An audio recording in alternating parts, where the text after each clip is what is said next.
انداز سن رہو، آج اسلام آباد میں تہلکہ مچا ہوا تھا، جج آپس میں تقریباً لڑ پڑے۔ معاملہ تھا سنی اطاعت کونسل کو مخصوص نشستیں دینے کا، چیف جسٹس صاحب اور ان کے ایک بردر جج صاحب، ان کے درمیان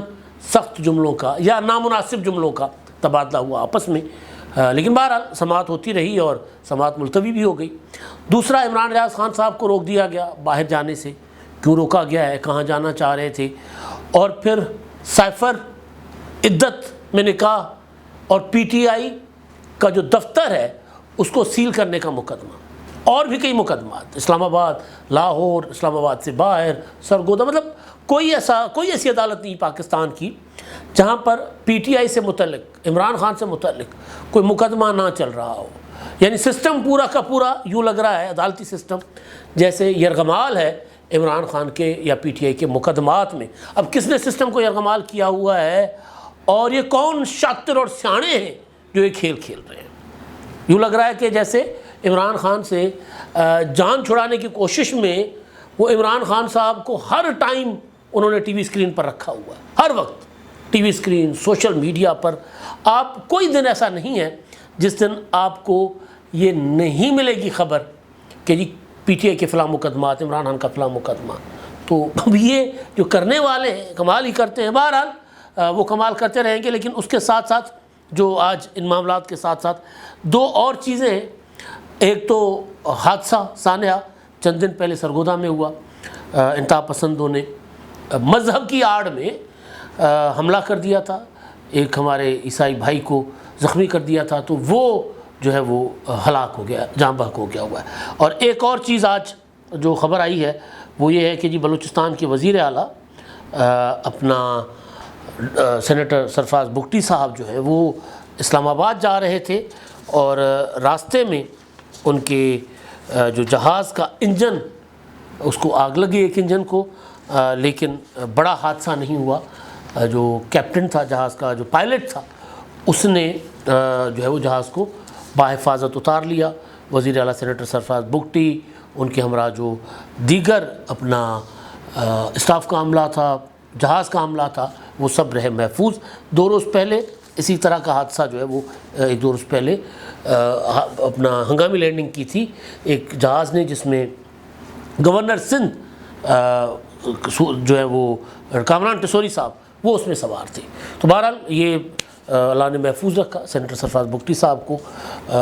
اب میں آتا ہوں جو معاملات جو چل رہے ہیں نا اسلام آباد میں، یعنی جدھر بھی جاؤ نا، جدھر بھی جاؤ ادھر اسی طرح کی چیزیں چل رہی۔ میں آغاز عمران ریاض خان صاحب سے کرنا چاہ رہا ہوں، ہمارے دوست ہیں، ایک اچھا تعلق ہے، رابطہ اب اس طرح نہیں ہے، لیکن بہرحال وہ عمران ریاض خان صاحب اب ظاہر پولیٹیکلی ایک پراپر ایک لائن انہوں نے لی ہوئی ہے، اور عمران خان صاحب کے ساتھ تھے اور عمران خان صاحب کے ساتھ ہیں، بڑی مشکلیں بھی دیکھی ہیں، جیل میں رہے، لاپتہ رہے، بڑی مشکل سے واپس آئے، اور پھر اب انہوں نے اپنا کام شام بھی شروع کیا، لیکن وہ باہر جانا چاہ رہے تھے۔ چند دن پہلے پتہ چلا تھا کہ جو ان کو اجازت مل گئی ہے،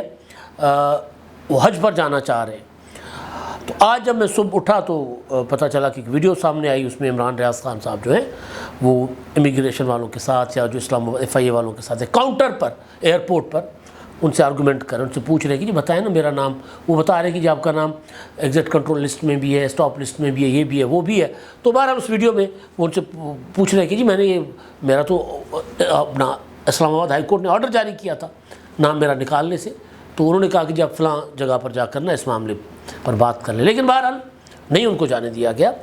عمران ریاض کی اہلیہ نے ایک ٹویٹ کیا کہ جی 3 سال سے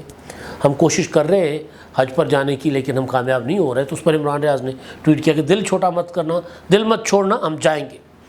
اب عمران ریاض کو کیوں نہیں جانے دیا جا رہا؟ پہلی بات تو جو ای سی ایل ہے نا، ای سی ایل یہ کوئی اچھی چیز ہے ہی نہیں۔ مطلب آپ کسی شہری کو ایک بڑے سے جیل میں قید کر لیں۔ بھائی عمران ریاض نے اگر کوئی جرم کیا ہے، ہو سکتا ہے کیا ہو، میں اس کی وکالت یہاں نہیں کرنے بیٹھا، ہو سکتا ہے عمران ریاض نے کچھ کیا ہو،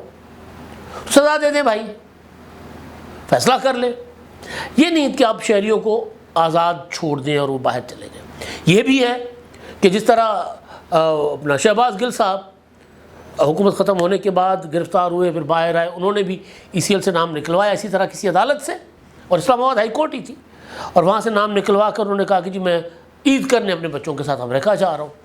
وہاں گئے, وہاں جا کر بیٹھ گئے اور اسٹیٹ کے خلاف انہوں نے پروپیگنڈا شروع کر رکھا ہوا ہے, کر رہے ہیں پروپیگنڈا. عادل راجہ یہاں سے کسی طرح نکل گئے, وہاں بیٹھ کر وہ جو کچھ مطلب سزا یافتہ ملٹری افسر ہے ریٹائرڈ, اب تو خیر وہ ان کو ریٹائر افسر بھی نہیں کہا جا سکتا کیونکہ ان کا کورٹ مارشل ہو گیا, وہ باہر بیٹھ کر وہ جو باتیں کرتے ہیں, شاہین صہبائی صاحب باہر بیٹھ کر جو کچھ کہہ رہے ہیں, صابر شاہ, اس طرح کے کئی لوگ ہیں جو وہ مطلب شاہین صہبائی, شہباز گل اور عادل راجہ, انہوں نے تو ات چکی ہوئی ہے نا کہ ان کو مطلب انہوں نے یہ طے کر لیا کہ انہوں نے پاکستان واپس نہیں آنا. آپ اگر اپنے ملک کے خلاف اینٹی اسٹیٹ نیریٹیوز اپنا یا جو پروپیگنڈا اس نہج پر لے جائیں گے تو اس کا مطلب ہے کہ آپ نے طے کر لیا ہے کہ آپ نے پاکستان واپس نہیں آنا. تو بہرحال اب عمران ریاض صاحب نے کہا تھا کہ جی میں واپس آؤں گا, جا رہا ہوں اور میں واپس آؤں گا. تو اب ایک تجربہ ریاست کا وہ ہے کہ جی عدالت کے کہنے پر شہباز گل کو جانے دیا گیا اور وہاں بیٹھ کر شہباز گل جو ہے یہاں اس کو سانس نہیں آتی تھی اور وہاں بیٹھ کر وہ شیر بن گیا ہوا ہے. تو ایک تجربہ ان کا یہ بھی ہے. تو وہ نہیں چاہتے کہ کوئی ایسی چیز ہو. عمران ریاض کہتے ہیں کہ جی میں تو ایسی چیز مطلب میں واپس آ جاؤں گا. میرا جو ہے نا ECL کے اوپر اور میرا پوائنٹ آف ویو وہی ہے. اور دوسرا, ریاست اتنی کمزور نہیں ہوا کرتی کہ دو لوگ جا کر باہر بیٹھ کر اگر ریاست کے خلاف کوئی بات کر لیں گے تو وہ کوئی ریاست ٹوٹ جائے گی یا کمزور ہو جائے گی. فوج کا ادارہ, عدلیہ کا ادارہ, یہ اتنے کمزور نہیں ہوا کرتے. اصل چیز یہ ہے کہ کچھ کہیں نہ کہیں کوئی اپنی کمزوریاں لوگوں کی, انسانوں کی ہوتی ہیں نا, تو پھر اس کی وجہ سے اس طرح کے ہتھ کنڈے وہ استعمال کرتے ہیں. جاتے ہیں, جانے دیں یار, کیا ہو جاتا ہے, وہ بھی بیٹھ کر باہر بات کر لیں گے, کرتے رہیں. اور اس کے بعد پھر اپنا جو ہے نا اپنا, ہاں شہزاد اکبر صاحب نے بھی اسی طرح ECL سے نام نکلوا کر وہ بھی چلے گئے تھے. لیکن پھر ریاست کے اپنے اندر اتنی اسٹرینتھ ہونی چاہیے کہ دنیا کے کسی ملک میں بیٹھ کر اگر آپ کے خلاف کوئی بات کر رہا ہے تو آپ اس ملک کو جا کر گردن سے پکڑیں کہ دیکھیں یہ آپ نے ہمارے لوگوں کو رکھا ہوا اور وہ یہ کر رہے ہیں. مطلب یہ انڈیا کے خلاف یا کوئی اور ملک ہو جو اسٹرانگ جو معیشتیں ہوتی ہیں نا, بڑی بڑی طاقتیں جو دنیا کی کمزوری ہوا کرتی ہیں, وہ پھر ان کے یہاں یہ ایشو نہیں ہوتے. ہمارے یہاں ظاہر ایشو ہے, ہم تو کمزور معاشی طور پر بہت کمزور ملک ہے. لیکن بہرحال اب ان کو جانے نہیں دیا گیا تو اب وہ اس سے ظاہر ہے پھر ایک اور پروپیگنڈا ہوگا اور چیزیں جو ہے وہ سامنے آئیں گی. بہرحال اچھا جی, اب عدت میں نکاح کا معاملہ ہے, میں اس پر آتا ہوں سنی اطاعت کونسل کی نشستوں کے معاملے پر. لیکن دیکھیں نا ساری کہانی عمران خان کے گرد گھوم رہی ہے, ساری کہانی. اب عدت میں نکاح کا معاملہ ہے, جج تھے ڈسٹرکٹ اینڈ سیشن جج شاہ رخ ارجمن صاحب, ان کے پاس اپیل تھی عمران خان اور بشرا بی بی کو عدت میں نکاح کی جو سزائیں دی تھیں ان سے اپنا ماتحت عدالت نے, چھوٹی عدالت نے, اس کے خلاف انہوں نے اپیل دائر کی ہوئی تھی. اور شاہ رخ ارجمن صاحب جو ہیں وہ جس دن انہوں نے فیصلہ سنانا تھا, محفوظ رکھا ہوا تھا, اس دن انہوں نے کہا کہ جاؤ جی میں نہیں فیصلہ سنانا. چیف جسٹس نے خط لکھتا کہ جناب اسلام آباد ہائی کورٹ کے چیف جسٹس صاحب آپ کسی اور کی عدالت میں مقدمہ لگائیں. انہوں نے جناب کسی اور کی عدالت میں مقدمہ لگا دیا. اور میں نے تو اس پر کہا تھا کہ اب 0 سے شروع ہوگا. یعنی عمران خان کے ساتھ یہ ہو رہا ہے کہ 100 جوتوں کی سزا ہے اور 99 پہ آ کر جوتے مارنے والا بھول جاتا ہے گنتی, پھر وہ دوبارہ 0 سے شروع کرے گا. تو یہ معاملہ اسی طرح کا ہے. اب یہ عدت میں نکاح کیونکہ یہ انتہائی نامناسب سا کیس ہے, مطلب اس طرح کے مقدمات پتہ نہیں, میرا نہیں خیال کہ ہونے چاہیے. لیکن بہرحال اب وہ دوبارہ سے وہی مقدمہ, کیونکہ نئی عدالت میں اسلام آباد ہائی کورٹ نے اپنا چیف جسٹس نے منتقل کر دیا اور جج ہیں محمد افضل مجوکا صاحب, ان کی عدالت میں ٹرانسفر ہو گیا. اب وہاں دوبارہ آرگومنٹ ہوں گے, دوبارہ لطیف کو بلایا جائے گا, دوبارہ خاور مانیکا صاحب کھڑے ہو کر عدالت میں عمران خان کو اور بشرا بی بی کو برا بھلا کہیں گے, گالیاں دیں گے,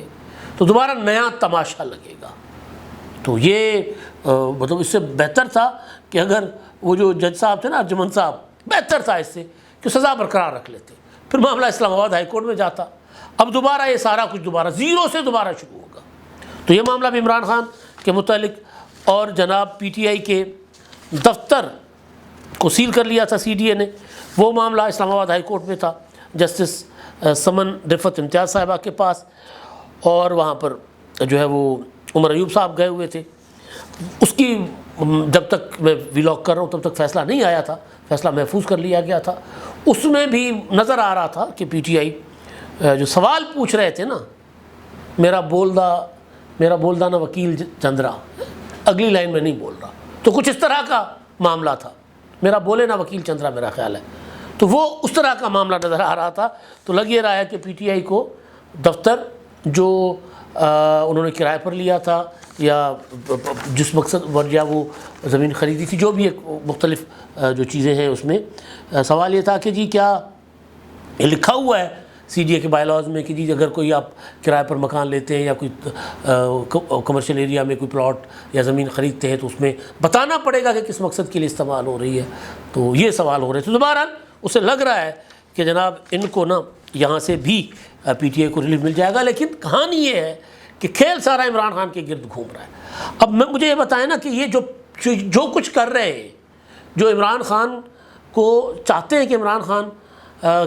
کا نام نہ آئے، تو وہ خود ہی سارا دن عمران خان کو خود ہی ٹی وی پر خوبصورتی کے ساتھ بٹھائے بیٹھے ہوئے۔ ہے سیاسی دماغ ہے نا کرنے والے پیچھے، اگر کوئی سیاسی دماغ ہو تو وہ یہ اس طرح نہ کرے کہ بھائی مطلب ابھی میں آپ کو بتا رہا ہوں نا کتنے معاملات چل رہے ہیں۔ ابھی دوسرا جو ہے وہ تو امپورٹنٹ معاملہ ہے، وہ آئین اور قانون کا معاملہ ہے، تو اس میں اب آج سماعت ہوئی ہے اور وہ دلچسپ ہے۔ اس میں آج سنی اطاعت کونسل کی جو مخصوص نشستوں کا معاملہ تھا، جو سنی اطاعت کونسل کیونکہ الیکشن نہیں لڑا تھا، سنی اطاعت کونسل نے مخصوص نشستوں کے لیے فہرستیں جمع نہیں کروائی تھیں۔ سنی اطاعت کونسل کے جو سربراہ ہیں صاحبزادہ فضل کریم، انہوں نے الیکشن کمیشن کو خود الیکشن کمیشن کے خط کے جواب میں لکھ بھیجا تھا کہ یہ ہم نے کوئی نہ الیکشن لڑا، نہ ہم نے کوئی مخصوص نشستیں کلیم کی، نہ کوئی سیٹیں جمع نہ فہرستیں جمع کروائیں۔ تو ظاہر اس بنیاد پر الیکشن کمیشن نے کہا کہ ان کو تو نہیں ملیں گی، اور فیصلہ یہ ہونا تھا کہ سیٹیں جائیں گی کدھر۔ جو آزاد لوگ جو 90 کے قریب یا اتنے کو جیت کر آئے ہیں پی ٹی آئی کی حمایت یافتہ، انہوں نے بعد میں بے شک سنی اطاعت کونسل میں شمولیت اختیار کر لی۔ تو یہ میرا سوال شروع سے تھا، جو آج یہ سوال جسٹس میرا خیال ہے مندوخیل صاحب نے کیا ہے کہ اگر، یا جسٹس منیب اختر نے کیا ہے کہ اگر سنی اطاعت کونسل نے الیکشن نہیں لڑا اور الیکشن کمیشن کہہ رہا ہے، اور پشاور ہائی کورٹ کا بھی فیصلہ ہے کہ انہوں نے تو یہ پارلیمانی پارٹی ہے ہی نہیں، جب یہ پارلیمانی پارٹی نہیں ہے، انہوں نے انتخاب نہیں لڑا، ان کو مخصوص نشستیں نہیں ملیں گی، تو پھر جیت کر آنے والے آزاد جو ایم این ایز ہیں، ایم پی ایز ہیں، وہ سنی اطاعت کونسل میں کیسے شریک ہو سکتے ہیں، شامل ہو سکتے ہیں؟ لیکن بہرحال وہ ہوئے ہیں۔ جو دلچسپ بات ہے وہ یہ ہے کہ آج کیونکہ دیگر جج صاحبان جو ہیں 13 رکنی بینچ سماعت کر رہا تھا فل کورٹ، تو دیگر جج صاحبان منیب اختر صاحب سوال یا ترمین اللہ صاحب جب سوال کر رہے تھے پی ٹی آئی کے وکیل سے، تو اس پر چیف جسٹس صاحب نے کہا کہ جی آپ کسی سوال کا جواب نہ دیں، ہم آپ کو سننے کے لیے آئے، آپ پہلے اپنا مدعا رکھیں ہمارے سامنے۔ تو اس پر جسٹس منیب اختر صاحب اور چیف جسٹس صاحب نے ذرا تلخی جس طرح ہوتی ہے نا، جملے سخت جملے جس طرح ہوتے ہیں، وہ ان کے درمیان اس کا تبادلہ ہوا، اور اس پر چیف جسٹس صاحب نے کہا کہ ہم آپ کو سننے بیٹھے ہیں، وکیل کو کہا ہم اپنا فیصلہ کر لیں گے، میں ایک بار ایک عدالت میں پیش ہوا تو کہا تھا کہ آپ اگر فیصلہ کر چکے ہیں تو میں اپنا کیس ختم کرتا ہوں، آپ اپنے دلائل نہیں دیں گے تو مجھے کیا سمجھ آئے گی، آپ کی جانب سے کیا لکھنا ہے؟ میرا خیال ہے فیصل صدیقی صاحب آپ کو ہم سننے بیٹھے، جو وکیل پی ٹی آئی کے۔ جسٹس منیب اختر نے کہا کہ یہ غیر ذمہ دارانہ بیان ہے، فل کورٹ میں ہر جج کو سوال پوچھنے کا حق ہے، یعنی چیف جسٹس کو کہہ رہے ہیں کہ ذمہ دارانہ بات ہے، ہر جج کو سوال پوچھنے کا حق ہے، جس پر چیف جسٹس نے کہا کہ فیصل صاحب آگے بڑھیں، میں نے ہلکے پھلکے انداز میں بات کی تھی۔ جسٹس منیب اختر اس پر بولے کہ اس قسم کے غیر ذمہ دارانہ بیان کا اس قسم کا غیر ذمہ دارانہ بیان تسلیم نہیں کیا جائے گا۔ یہ بینچ کے اندر چپکلش ہے جج صاحبان کے درمیان، جسٹس منیب اختر اور چیف جسٹس صاحب کے درمیان۔ بہرحال چیف جسٹس صاحب نے وہاں پر جو تھے بیرسٹر گوہر صاحب وہ بھی آئے، انہوں نے بات کرنے کی کوشش کی، تو چیف جسٹس صاحب نے ان کو کہا کہ جی آپ جو ہے نا اپنے وکیل کے ذریعے بات کریں، اور پھر انہوں نے کہا کہ یہاں کوئی سیاسی بات نہ کریں۔ تو سیاسی بات ظاہر ہے مسئلہ یہ ہے نا، وہی جو میں بات کر رہا ہوں، جو جس سے چیف جسٹس اوائڈ کر رہے ہیں کہ بھائی معاملہ جو بھی ہے نا، نام تو عمران خان کا آ رہا ہے نا، تو وہی بات جو میں نے کی تھی کہ جی پورا کا پورا جو یہ بن رہا ہے نا اپنا ان کے خلاف، پی ٹی آئی کے خلاف جتنے بھی ایکشن ہو رہے ہیں، اس کا الٹیمیٹ جو رزلٹ آ رہا ہے وہ یہ آ رہا ہے کہ خبروں میں تو پھر وہی ہیں، پہلی خبر، دوسری خبر، تیسری خبر، چوتھی خبر ان کی ہے۔ تو جو اسٹیبلشمنٹ ہے، یہ حکومت ہے، ان کے جو سیاسی یا غیر سیاسی مشیر ہیں نا، وہ ذرا اپنے کچھ طریقہ کار پر غور کر لیں۔ اگر تو وہ عمران خان صاحب کو سیاسی طور پر ان کا جو ہے نا ان کو خاموش کرنا چاہتے ہیں سیاسی طور پر، وہ چاہتے ہیں کہ ان کا نام نہ ہو، تو پھر اپنا طرز عمل ان کو بدلنا ہوگا۔ وہ جو بات چیف جسٹس کہہ رہے ہیں نا کہ جی میں آپ کو لائیو اسٹریمنگ کی اجازت کیسے دیتا، آپ تو وہاں آ کر سیاست کرتے، سیاسی بات کرتے،